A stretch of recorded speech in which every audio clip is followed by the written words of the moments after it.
ورزش الگ الگ طریقے سے، باقاعدہ ورزش کرنا بھی جسمانی اور ذہنی صحت کو بنائے رکھنے میں مددگار ہوتی ہے، ٹھیک ہے۔ یہ پھیپھڑے اور دل کو مضبوط کرتی ہے اور جسم کے ذریعے آکسیجن کے استعمال کو بہتر بناتی ہے۔ ہمارے جسم میں آکسیجن حاصل کرنے یا ایبزارب کرنے کی جو طاقت ہے اس کو بنائے رکھتی ہے یا بڑھاتی ہے۔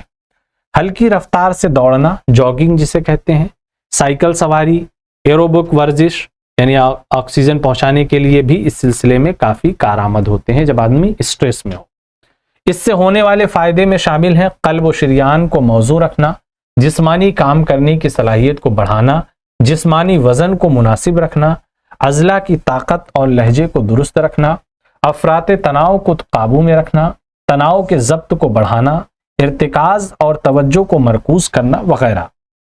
یہ کچھ فائدے ہیں، باقی انگنت فائدے ہوتے ہیں جو آپ غیر محسوس طور پر ان کو دیکھیں گے، ٹھیک ہے۔ تو جب بھی اس طریقے کی سچویشن آئے تھوڑا سا ورزش کے لیے بھی وقت نکالیے۔ وزن پر قابو پانا، یہ بھی اسٹریس کو دور کرنے کا ایک طریقہ ہے۔ فیٹ بہت بڑھتا ہے تو پریشر بھی بڑھتا ہے۔ غذائی خوراک کا عمل تنظیم ایک پیچیدہ نظام کے ذریعے متعین کیا جاتا ہے۔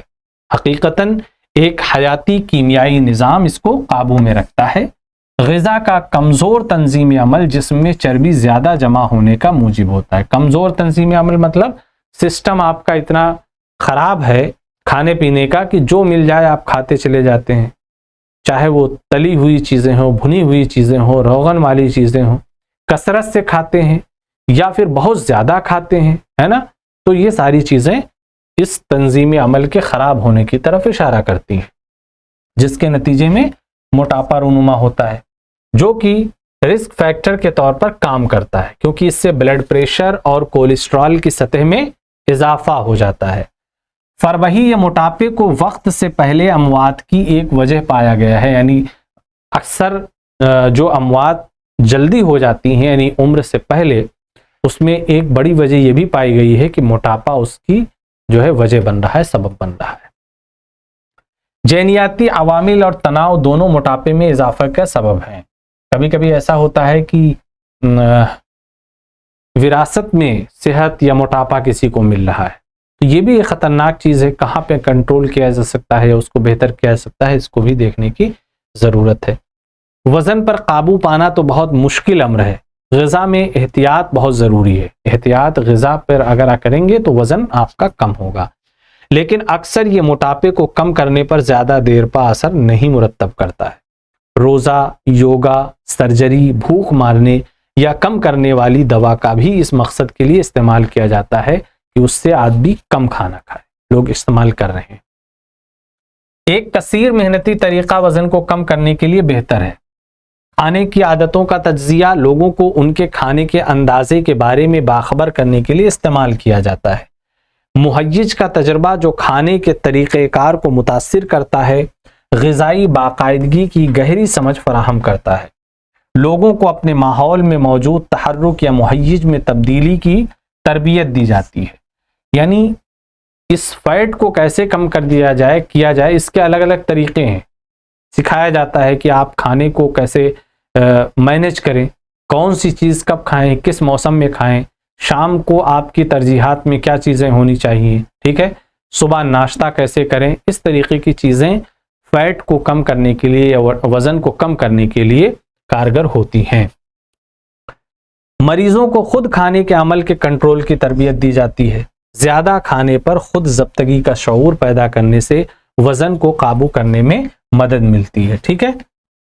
اس لیے اگر انسان خود سے اویئر ہے، کانشس ہے صحت کو لے کر کے، تو سب سے پہلے اپنی غذا پہ کنٹرول کرے، وزن کم کیا جا سکتا ہے اس کے ذریعے سے، اور وزن کم ہوگا تو اسٹریس کا جو لیول ہے تناؤ کا وہ بھی کم ہوگا، ذہنی اور جسمانی دونوں طرح کی صحت میں فائدہ ہوگا۔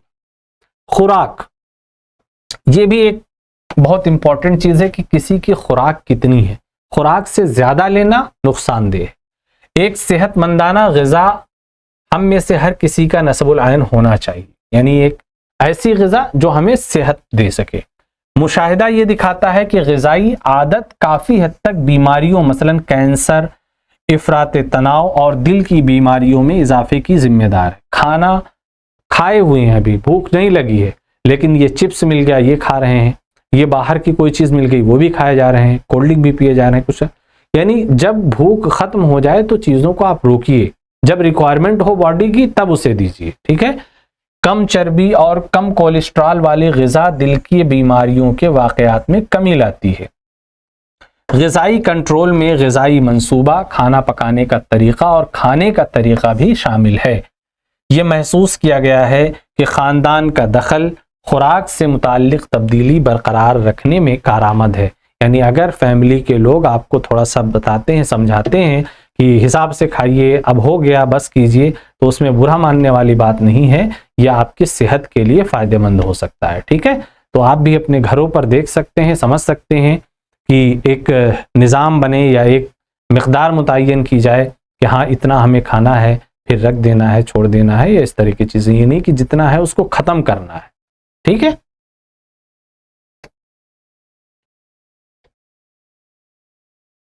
صحت سے متعلق مسائل پر توجہ دینا. اب یہ مسائل الگ الگ قسم کے ہوتے ہیں, اگر ان پر ہم غور کریں گے تو بھی ہم اسٹریس کو کم کر سکتے ہیں ذہنی اور جسمانی صحت کے لیے.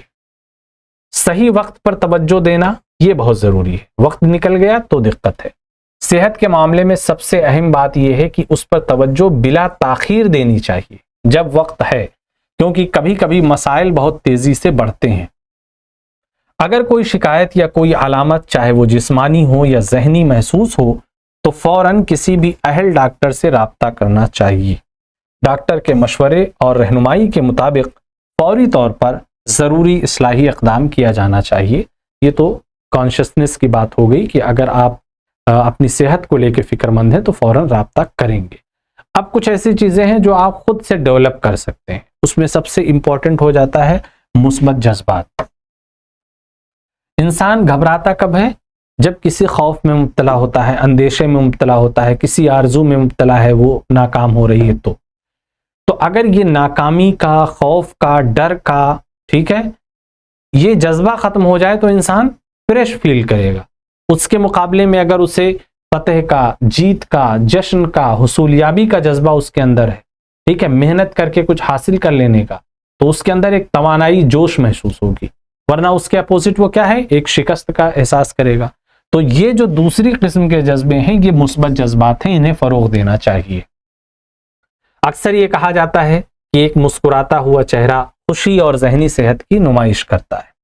یہ صحیح ہے, لیکن اس میں ایک اہم جانکاری کم معلوم ہوتی ہے, اور وہ یہ ہے کہ مثبت جذبات جیسے محبت, لگاؤ, دلچسپی,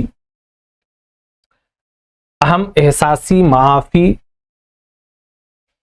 شکر, احسان وغیرہ کا تجربہ کسی شخص کی صحت اور بھلائی کی کیفیت میں اضافہ کرتا ہے. یعنی اگر واقعی آپ کے ساتھ کسی نے اچھا کیا ہے تو آپ اس کے شکر گزار بنیے, ٹھیک ہے. آپ کسی نے آپ کے ساتھ غلط کر دیا ہے یا غلطی ہو گئی ہے تو معاف کرنے والے بنیے, ٹھیک ہے. چیزوں کو بھولنا سیکھیے, کسی طریقے سے احسان کرنا سیکھیے, ہے نا, کسی کی ضرورت پر کام آنا سیکھیے.